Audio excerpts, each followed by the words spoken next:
The Dallas Cowboys took a beating from the Baltimore Ravens for their second straight home loss. And if this is what all in looks like, then this is going to be a miserable season in the Big D. At what cost are we just going to keep doing this to ourselves?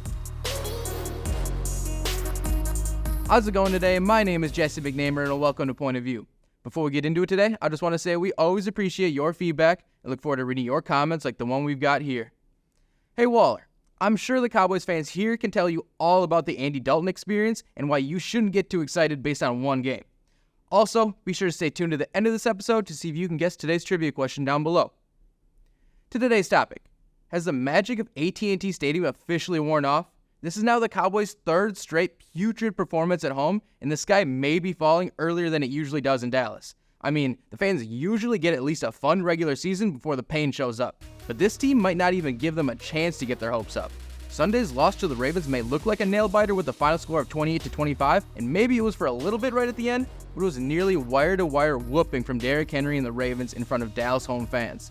Baltimore outran the Cowboys by over 200 yards, and while the final total yards count is within 50, that number is inflated for Dallas the last few drives where the Ravens played conservatively.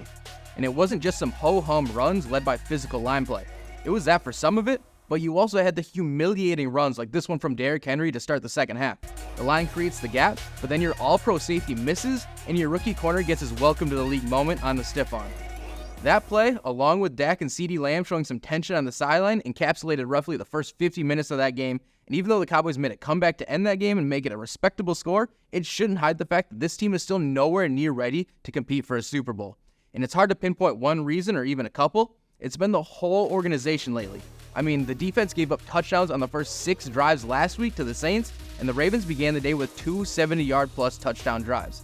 On the other side of the ball, the Cowboys' offense wasn't fooling anyone. It made life more difficult than it had to be. According to NFL's next-gen stats, Dak Prescott threw into a tight window on 35.3% of his attempts, which is the highest rate since Week 4 of 2018. That's on the coaching staff for not scheming up a better plan, and on Dak for his in-play decision-making. Then you mix in the seemingly endless penalties and just lifeless efforts all around, it's hard to see this team turn it around in a meaningful way.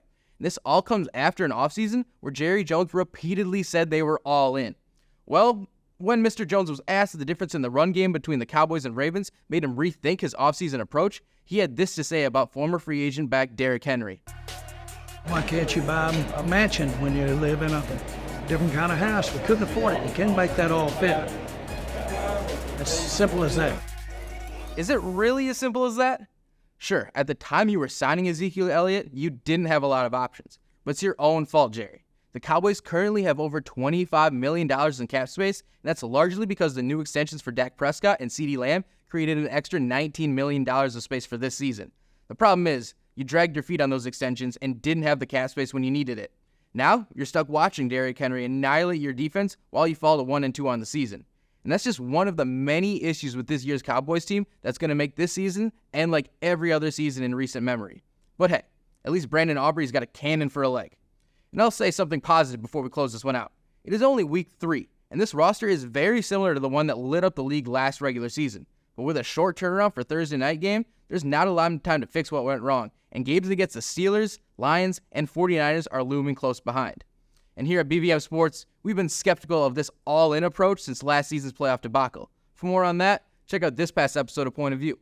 And the moment you've been waiting for, here's the answer to today's trivia question. We appreciate you tuning in, and we will see you in the next one.